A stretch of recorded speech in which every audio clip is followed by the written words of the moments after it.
أعوذ بالله من الشيطان الرجيم بسم الله الرحمن الرحيم الحمد لله رب العالمين اللهم صل على سيدنا محمد وعلى آل سيدنا محمد وبارك وسلم رب اشرح لي صدري ويسر لي أمري واحلل عقدة من لساني يفقهوا قولي رب زدني علما. எல்லாம் வல்ல அல்லாஹ் சுப்ஹானஹு தஆலாவின் அளப்பெரும் கிருபை ரஹ்மத் கொண்டும் பெருமானா ஸல்லல்லாஹு அலைஹி வஸல்லம் அவர்களின் துஆ பரக்கத் கொண்டும் சூரத்துல் பக்ராவுடைய தஃப்சீர் பிரயாணத்தில் நம்ம எல்லாரும் இருக்கிறோம்மா. அல்ஹம்துலில்லாஹ் அல்ஹம்துலில்லாஹ். அல்லாஹ் இதை நிறைவு செய்யக்கூடிய தௌஃபீக்கையும் இதை கொண்டு நம் உள்ளத்தை நிறைவாக்கும் தௌஃபீக்கையும் நிறைவான அமல்களை கொண்டு மறுமையில் அல்லாஹ்விடம் நிறைவான நற்கூலியை பெற்றுக்கொள்ளும் பாக்கியமும் தந்தருள் புரிவானாக. ஆமீன் யா ரப்பல் ஆலமீன். அடுத்த 2 ஆயத் நம்ம இப்போ ஓதுறேம்மா நான். ஆனால் நேரம் குறைவாக இருந்துச்சுன்னா அதில் மிச்சம் உள்ள பகுதியை இன்ஷா அல்லாஹ் அடுத்த பகுதியாக நம்ம பார்க்கலாம் இன்ஷா அல்லாஹ். இது ரெண்டையும் பிரிக்க முடியாது, அதனால தான் நான் ஒரேடியாவே இதனுடைய ஆயத்துக்கள் ஓதி தர்ஜுமா சொல்லிடுறேம்மா. பிஸ்மில்லாஹிர் ரஹ்மானிர் ரஹீம். இன்னல்லாஹ லா யஸ்தஹ்யி அன் யத்ரிப மஸலம் மா பஊததன் ஃபமா ஃபௌகஹா فأما الذين آمنوا فيعلمون أنه الحق من ربهم وأما الذين كفروا فيقولون ماذا أراد الله بهذا مثلا يضل به كثيرا ويهدي به كثيرا وما يضل به إلا الفاسقين الذين ينقضون عهد الله من بعد ميثاقه ويقطعون ما أمر الله به أن يوصل ويفسدون في الأرض أولئك هم الخاسرون. அல்லாஹ் கொசுவையோ அதைவிட அற்பமானதையோ உங்களுக்கு ஊமை காட்ட வெட்கப்பட மாட்டான். ஆதலால் இறை நம்பிக்கை கொண்டவர்கள் இது தம் இறைவனிடமிருந்து வந்துள்ள சத்தியமே என்று தெரிந்து கொள்வார்கள். ஆனால் இறைவனை மறுத்து விட்டவர்களோ இந்த அற்பமான ஓமையின் மூலம் அல்லாஹ் என்ன பெரிதாய் நாடிவிட்டான் என்று கூறுவார்கள். இதன் மூலம் பலரை அவன் வழி தவறச் செய்கிறான், மேலும் பலரை நேர்வழி பெறச் செய்கிறான். ஆனால் உண்மையை உணர மறுக்கும் பாவிகளை தவிர வேறு யாரையும் இதன் மூலம் அவன் வழி தவறச் செய்வதில்லை.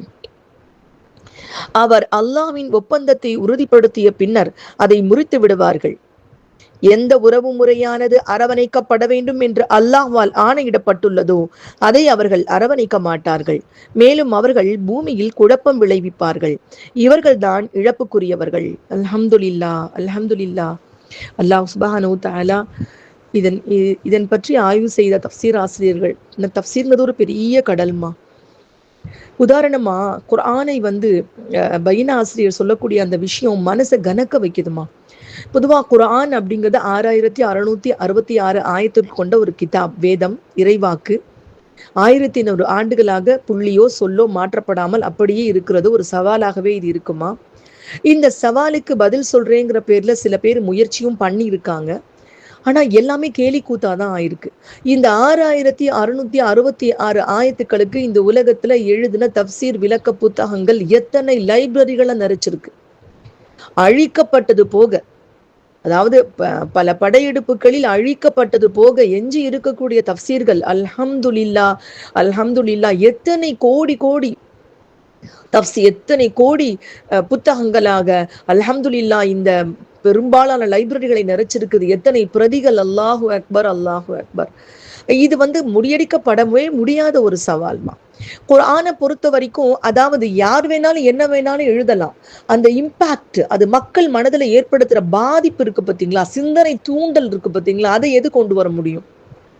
இன்னைக்கு ஒரு பெரிய நிகழ்வு நடந்து எல்லா புத்தகங்களும், எல்லா கம்ப்யூட்டர்ஸும், எல்லா விதமான செயற்கைக்கோள்களும் செயலிழந்து போயிடுச்சு. முதல்ல ஒரு புத்தகத்தை ஒரு புள்ளி மாற்றம் இல்லாமல் கொண்டு வர முடியும்னா ஆணித்தரமாக அடிச்சு சொல்லலாமா, அது அல்லாஹுடைய வேதம். அல்லாஹ் மனித உள்ளங்களிலும் அதை பாதுகாக்க வச்சிருக்கான். அல்லாஹுடைய நாட்டம். மாஷா அல்லாஹ் அல்ஹம்துலில்லாஹ். பொதுவா இந்த குர்ஆனை பத்தி சொல்லும் பொழுது சொல்லுவாங்கம்மா, அதாவது எப்படின்னு சொல்றாங்க பாருங்கம்மா. குர்ஆனை ஒவ்வொருத்தரும், அதாவது கடல் நீரை எல்லாம் மையாக்கி எத்தனை முறை சொன்னாலும் இதுக்கு சொல்லிக்கிட்டே இருக்கலாமா. மரங்களை எல்லாம் பேனாவாக்கினாலும் இதுக்குரிய விளக்கத்தை யாராலையும் சொல்ல முடியாது. ஒரு பெரிய கடல் இருக்குதுமா, அந்த கடலுக்குள்ள ஒரு டைவர் கடலுக்குள்ள டைவ் பண்ணி போறாங்க. போய் ஒரு ரொம்ப அற்புதமான ஒரு சிப்பி எடுத்துட்டு வர்றாங்க. எடுத்துட்டு வந்துட்டு அதை உடைச்சு உள்ள எடுக்கிறாங்க. ஒரு முத்து. மாஷா அல்லா. அந்த முத்து பார்த்துட்டு அவர் சொல்றாரு, எல்லாரும் பாக்குறவங்க எல்லாம் அவ்வளவு ஆச்சரியப்பட்டு போயிடுறாங்க. அப்ப அவர் சொல்றாரு, இந்த முத்துனாலதான் கடலுக்கே சிறப்பு அப்படிங்கிறாரு. கொஞ்ச நேரம் கழிச்சு இன்னொரு டைவர் உள்ளுக்குள்ள போறாரு. அவர் உள்ளுக்குள்ள போய் அவர் இன்னொரு சிப்பி எடுத்துட்டு வர்றாரு. அதை உடைச்சு அவர் காமிக்கிறாரு. மாஷா அல்லாஹ், முந்தியதை விட மிக பிரகாசமான முத்து, ரொம்ப அற்புதமா யாருமே பார்த்திராத முத்து. எல்லாரும் பார்த்து ஆச்சரியப்படுறாங்க. அவர் சொல்றாரு, இந்த முத்துனாலதான் கடலுக்கு சிறப்பு அப்படிங்கிறாரு. அப்போ ஒவ்வொருத்தரும் டைவ் பண்ணி அவரவருக்கு கிடைக்கக்கூடிய கருத்துக்களை கொண்டு இதனாலதான் குரானுக்கு சிறப்புன்னு சொல்றது இந்த மாதிரிதான் இருக்கு. உண்மையிலே இந்த ஒரு முத்துனால கடலுக்கு சிறப்பு கிடையாது. அவர் எடுத்த அந்த ஒரு முத்துனால கடலுக்கு சிறப்பு கிடையாது. இன்னும் எவ்வளவோ சிறப்புகள் கடல்ல இருக்குது. எவ்வளவோ பேர் அது உள்ள இருந்து எடுக்க போறாங்க. அப்ப குரானுக்குள்ள டைவ் பண்ணக்கூடிய, அதுக்குள்ள இருந்து அதனுடைய பொருளின் பக்கம் உள்ள மூழ்கக்கூடிய எல்லாரும் அவரவர் எடுத்த முத்துக்களை கொண்டு வந்து இது சிறப்பு என்று சொல்ல முடியுமே தவிர, முழுமையா குரானுக்கு இதனாலதான் சிறப்புன்னு யாராலையும் சொல்லவே முடியாது. அல்லாஹ் ரபுல் இஸ்ஸத் ஒரு ஆசிரியர்மா, ஒரு ஆசிரியர். அல்லாஹ் சுப்ஹானஹு வ தஆலா அவனுக்கு எல்லாமே தெரியும். எல்லாமே அவனுக்கு தெரியும். அவனுக்கு இதை யாருக்கும் விளக்கி சொல்ல வேண்டிய அவசியம் கிடையாது. சொன்னவனே அல்லாஹு தாலா. ஆனா கேட்கும் மனிதர்களுக்கு விளங்கும் விதத்தில் அந்த என்ன உதாரணங்களை எல்லாம் பயன்படுத்த முடியும்னு பார்த்து அல்லாஹு தாலா உதாரணங்களை பயன்படுத்துறான். அந்த உதாரணங்களை பயன்படுத்துவதுதான் அவனை ஒரு சிறந்த ஆசிரியராக ஆக்குதுமா. மாஷா அல்லா. ஒரு டீச்சராகவே இருக்கிறோமா, எல்லாத்தையும் எல்லா ஸ்டூடெண்ட்ஸும் சொல்லிட முடியாது. ஒரு பிள்ளைகிட்டே புரிய வைக்கணும்னு சொன்னா, இப்போ ஒரு சின்ன குழந்தைக்கு, ஒரு 2 வயசு குழந்தைக்கு ஒரு விஷயம் எவ்வளவு நல்லா இருக்கும்னு புரிய வைக்கிறதுக்கு 2-3 வயசு குழந்தைக்கு அதுக்கு எப்படி புரிய வைக்க முடியும்? அதுக்கு ஐஸ்கிரீம் சாப்பிட்ட மாதிரி இருக்கும்னு வேணா சொல்லலாமே தவிர, அது எவ்வளவு நல்லா இருக்கும் அப்படிங்கிறதெல்லாம் அதுக்கு சொல்ல முடியாது. அதுக்கு அது உணரக்கூடிய உதாரணங்களை கொண்டுதான் அதுக்கு அந்த பிள்ளைக்கு புரிய வைக்க முடியும்.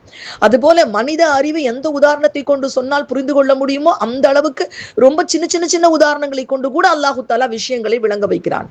அதற்காக அவன் எடுத்துக்கொண்ட உதாரணங்கள் சில நேரங்கள்ல அற்பமான ஒரு பூச்சி இனங்களா கூட இருக்கலாம். அதுதான் இங்க தப்சீர் இப்னு கசீர் ஆசிரியர் ரொம்ப அழகா சொல்றாங்க. முதல்ல நம்ம அதை பார்த்துடுவோம்மா இன்ஷா அல்லாஹ். இப்னு கசீர் ஆசிரியர் சொல்றாங்க,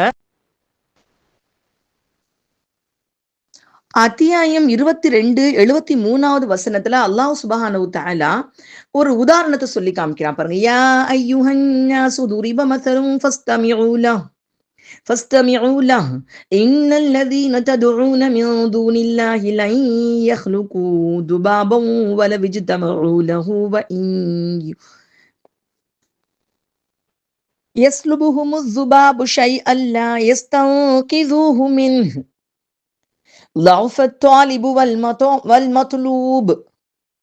மனிதர்களே, ஒரு உதாரணம் கூறப்படுகிறது, அதனை நீங்கள் செவித்தாய்த்து கேளுங்கள்.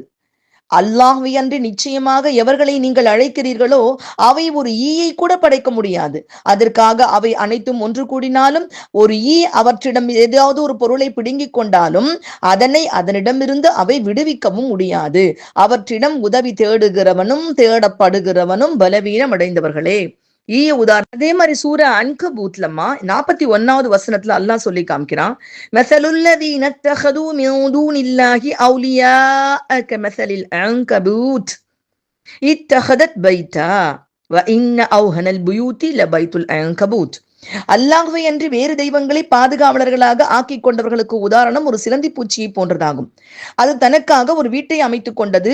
நிச்சயமாக வீடுகளில் மிக பலகீனமானது சிலந்தியின் வீடாகும். இதனை அவர்கள் அறிந்திருந்தால் உண்மையை உணர்ந்து கொண்டிருப்பார்கள்.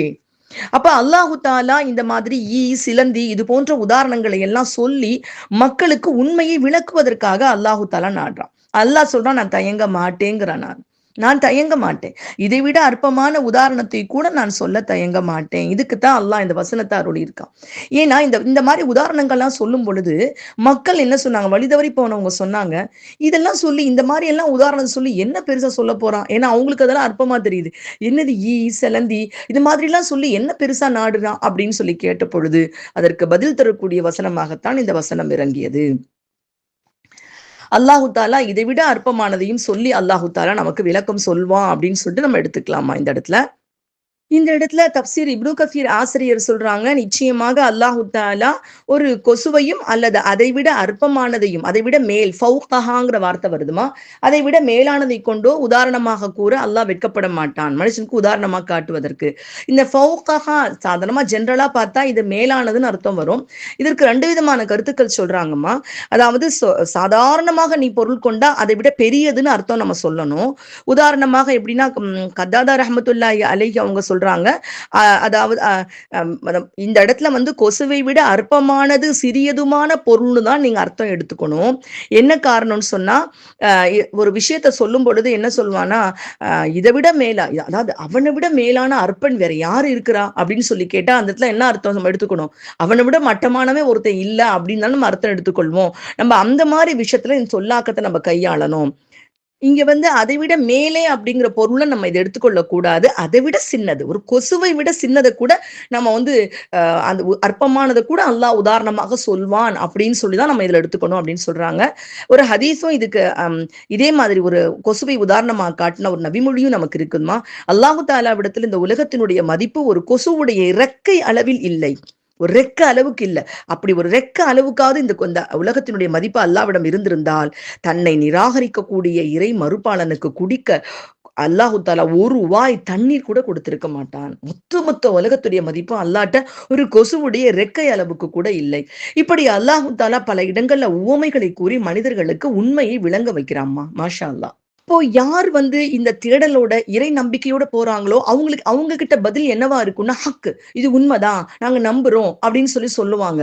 ஆனா யார் வந்து அதுல வந்து நம்பிக்கை இல்லாம இருக்காங்களோ, அவங்க நிராகரிக்கிறாங்களோ, அவங்க இதை கொண்டு என்ன பெருசா சொல்லிட போறான் அல்லாஹ் அப்படின்னு சொல்லுவாங்க.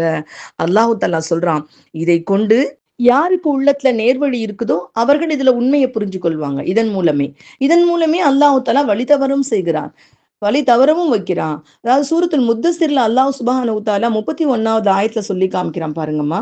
وَلِيَقُولَ الَّذِينَ فِي قُلُوبِهِم مَّرَضٌ وَالْكَافِرُونَ مَاذَا أَرَادَ اللَّهُ بِهَذَا مَثَلًا كَذَلِكَ يُضِلُّ اللَّهُ مَن يَشَاءُ وَيَهْدِي مَن يَشَاء. அதாவது யாருக்கு உள்ளத்துல நயவஞ்சகம் சந்தேகம்ங்கிற நோய் இருக்குதோ அவங்களும் காஃபிர்களும் என்ன சொல்றாங்க, நிராகரிப்பவர்கள் 2 பேரையுமே அல்லாஹ் சொல்றான். இதை கொண்டு உதாரணமாக அல்லாஹ் எதை நாடி இருக்கான் அப்படின்னு சொல்றதுக்காகத்தான் இப்படி உதாரணங்களா சொல்றான். அப்படி சொல்லும் பொழுது அல்லாஹ் அவர்களை அதன் மூலமாகவே வழிகட வைக்கிறான். அல்லாஹ் சுப்ஹானஹு வ தஆலா தான் நாடியவரை அல்லாஹ் சுப்ஹானஹு வ தஆலா நேர்வழியிலும் கொண்டு போய் சேர்க்கிறான். ஆனா இதுல சொல்லிக்கொண்டே வரும் பொழுதுமா யார அல்லாஹ் வழி தவற வைக்கிறாங்கிற ஒரு பயம் நமக்குள்ள எல்லாருக்குள்ளயும் வரும். அதுல ஃபாசிக் இல்லல் ஃபாசிகீன், ஃபாசிகீன்களை தவிர மற்றவர்களை அல்லாஹ் வழி கெடுக்கிறது இல்ல. அந்த ஃபாசிக்னா யாரு? ஃபாசிக் அப்படிங்கிற வார்த்தைக்கு என்ன அர்த்தம்னா கட்டுப்பாட்டிலிருந்து வெளியேறிவன் அப்படின்னு அர்த்தம் வருதாமா. கட்டுப்பாட்டுல இருந்து ஒரு வெளியேறவங்க. இந்த அரபுகள் இந்த சொற்களை வந்துமா எதுக்கு பயன்படுத்துவோம்னா, பொந்துல இருந்து வெளியே வந்து மக்களுக்கு நாசம் விளைவிப்பதாக வரக்கூடிய எலிக்கு இந்த சொல்ல வந்து ஃபுவைசிகா அப்படின்னு பயன்படுத்துவாங்களாம். தொல்லை தரக்கூடிய 5 உயிரினங்கள் ஃபவாசிக், இது புனித ஹரம் எல்லையிலையும் அதற்கு அப்பால் உள்ள இடங்கள்லையும் அடிச்சு கொல்றதுக்கு நமக்கு அனுமதி அல்லாஹ் கொடுத்திருக்கா. ஹதீஸ்ல வருதுமா. அதாவது காகம், பருந்து, தேல், எலி மற்றும் வெறிநாய், இது நபி ஸல்லல்லாஹு அலைஹி வஸல்லம் சொல்லியிருக்காங்க. இதை சொல்லும் பொழுது ஃபவாசிக், அதாவது தன்னுடைய இடத்துல இருந்து வெளியே வந்து மக்களுக்கு தொல்லை கொடுப்பதற்காக வெளியே வரக்கூடியது. அப்ப ஃபாசிக் இந்த இறைச்சொல் யாருன்னா, அல்லாஹ் கொடுத்த அந்த நம்பிக்கைங்கிற அந்த கோட்டையை விட்டு வெளியில வந்து தங்களுடைய புத்தினால, தங்களுடைய புத்தியினுடைய பலகீனத்தால அதை விட்டு வெளியில வந்த மக்களை குறிக்குது. இவர்கள் அதை கொண்டு வழிகட்டு போகிறார்கள். அடுத்தபடியாக இந்த சூறாவை பத்தி இன்னும் சில சுவாரஸ்யமான விஷயங்கள் இஸ்ரார் அஹமது ஹசரத் சொல்றதுல இருந்தும் நம்முடைய பைனா இன்ஸ்டியூட் அவங்களுடைய ஆசிரியர் சொல்றதுல இருந்தும் ஒரு சில விஷயங்களை கூடுதலாக சொல்றேம்மா. அதே நேரத்தில் இதை முடிக்கிறப்போ இப்னு கசீர் ஆசிரியர் சொல்றாங்க, சூரை நூர்ல அல்லாஹு தாலா இருக்கக்கூடிய உதாரணங்களே ரொம்ப அழகான உதாரணம் சூரை நூர்ல வரக்கூடிய உதாரணம்மா. ஏன்னா இதுக்கு தப்சீர் பல பேர் பல விதமா சொல்லியிருக்காங்க. அதாவது அடிமுதல் நுனி முதல் இனிக்கும் கரும்புன்னு சொல்லுவாங்கல்லம்மா. எந்த கரும்புமே அப்படி முழுசா இனிக்காது. ஆனா அப்படிப்பட்ட ஒரு ஆயத்துன்னு இது சொல்லலாம். எனக்கு இதுக்கு மேல சொல்ல தெரியலம்மா. ஏன்னா எத்தனை பேர் சொன்னாலும் அத்தனை பேரோட கேட்டாலும் அதுல இருந்து நமக்கு ஒரு புதுசா ஒரு விளக்கம் நமக்கு கிடைச்சிட்டே இருக்குதுமா. அப்படிப்பட்ட ஒரு ஆயத்து இந்த ஆயத்தே நூர். இன்ஷா அல்லாஹ் நம்ம அது வரும்பொழுது நம்மளால முடிஞ்ச அளவுக்கு அதை ரசிக்க பார்ப்போம்மா. அந்த நூர் சூறாவினுடைய கடைசியில அல்லாஹ் சொல்றான், வ எத்ரிபுல்லாஹுல் அம்சால லின்னாஸ், அல்லாஹு தாலா மனிதர்களுக்கு விளங்குறதுக்காக இந்த உதாரணங்களை எல்லாம் அல்லாஹு தாலா காட்டுறான். வல்லாஹு பிகுல்லி ஷைன், அல்லாஹ்வுக்கு எல்லாமே தெரியும். ஆனா மனிதர்களுக்கு உணர்ந்து கொள்வதற்காகத்தான் இந்த உதாரணங்களை எல்லாம் அல்லாஹு தஆலா காட்டுறான்.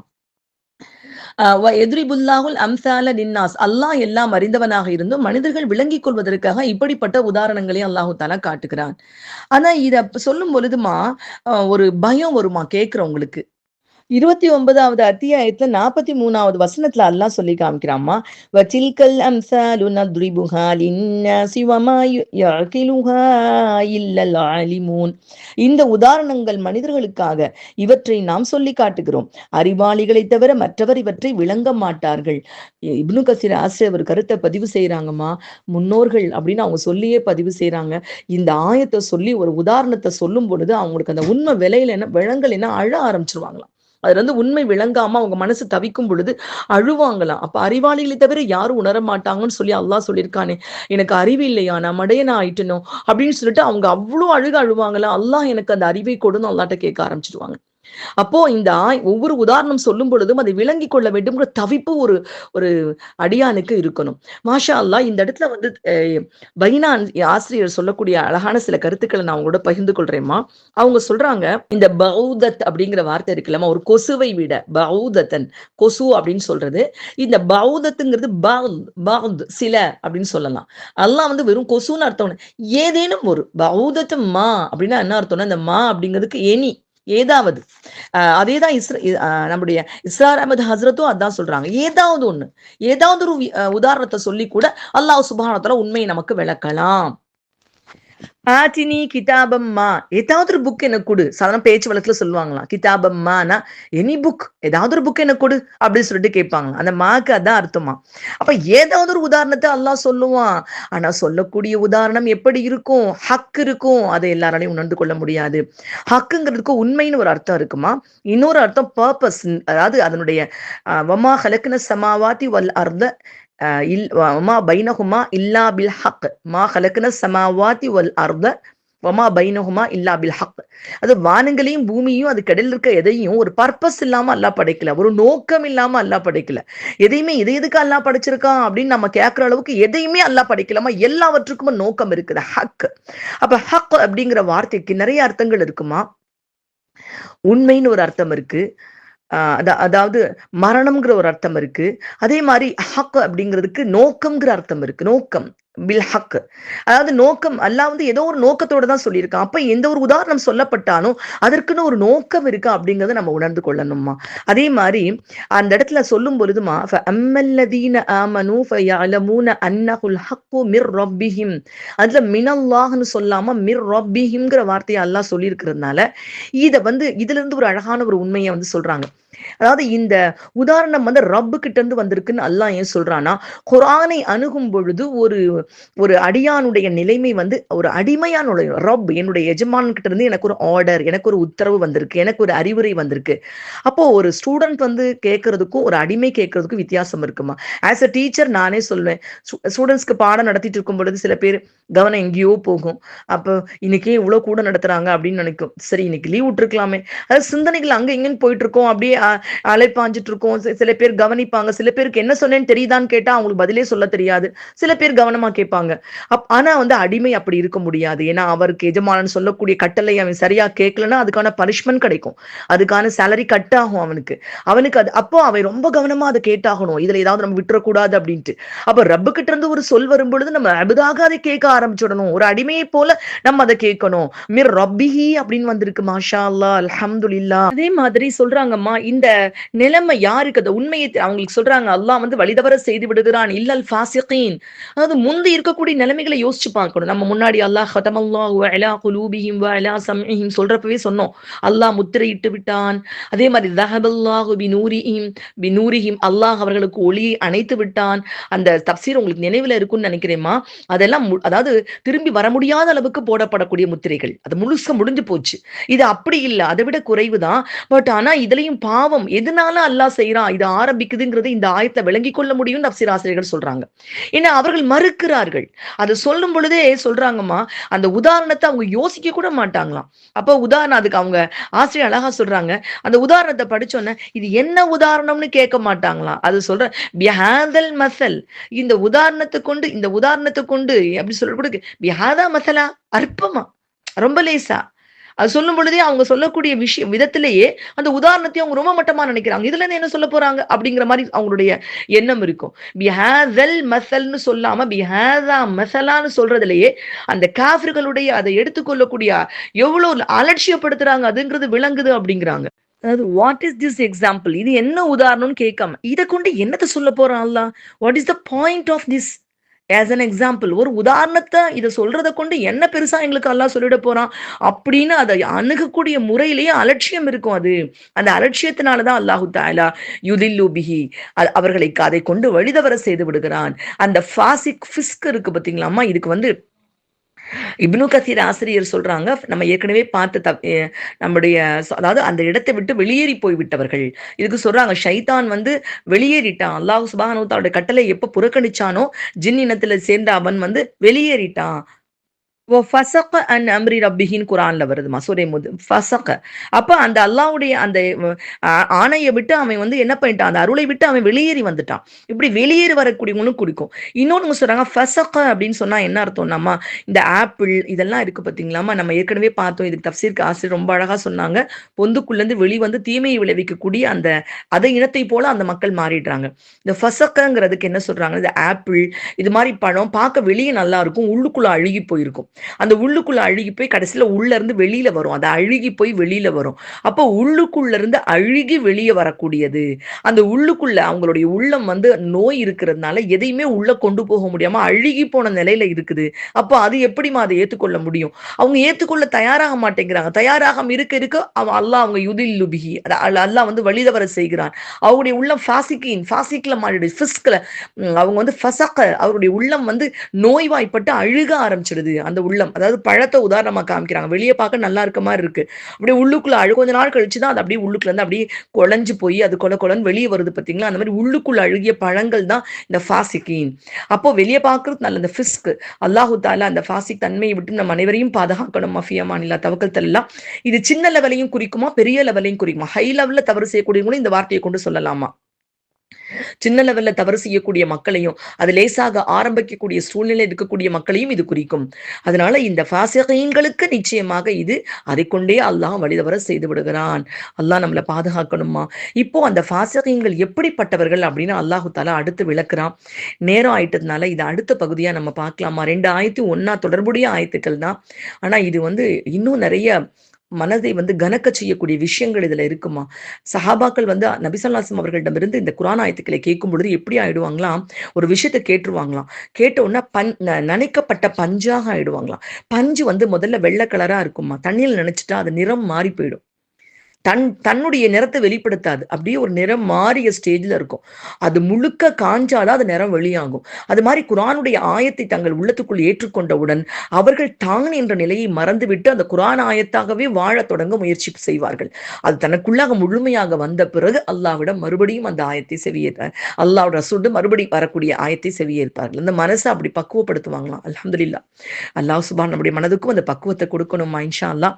இது தொடர்பானது ஃபாசிகீன்கள் என்ன பண்ண போறாங்க, அவங்களுடைய தன்மைகள் என்னவா இருக்கு, எதனால அவங்கள அல்லாஹ் இப்படி குறிப்பிடுறான், அது எதை கொண்டு அல்லாஹ் வந்து லின்னாஸ் ஹுதல் லின்னாஸ், மனிதர்களுக்கு நேர்வழின்னு அல்லாஹ் குர்ஆனை சொல்லி காமிக்கிறானே, அது கொண்டே சில பேரை வழிதவர வைக்கிறான்னு சொன்னா அதுக்கு முதல் காரணம் அவங்க ஃபாசிகீனா இருக்கிறது. அவங்கள்ட்ட அந்த தன்மை இருக்குது, அந்த ஃபாசிக்குங்கிற தன்மை இருக்கிறது. சரி, அவங்க என்னதான் தப்பு பண்றாங்க, அந்த மாதிரி நிலைமைக்கு ஏன் போனாங்க அப்படிங்கிற விளக்கத்தை நமக்கு அடுத்த ஆயத் மூலமா அல்லாஹு தஆலா விளக்குறாமா இன்ஷா அல்லாஹ். அறிந்து கொண்டதன்படி நம்முடைய உள்ளத்தைக்கு அறிவிக்கக்கூடிய ஆற்றலை, அறிவு பெறக்கூடிய ஆற்றலை அல்லாஹ் தந்தருள் புரிவானாக. பெற்ற அறிவின்படி அமல் செய்யும் தௌஃபீக்கும் நம் அனைவருக்கும் அல்லாஹ் தந்தருள் புரிவானாக. ஆமீன் யா ரப்பல் ஆலமீன். அஸ்ஸலாமு அலைக்கும் வரஹ்மத்துல்லாஹி வபரகாத்துஹு.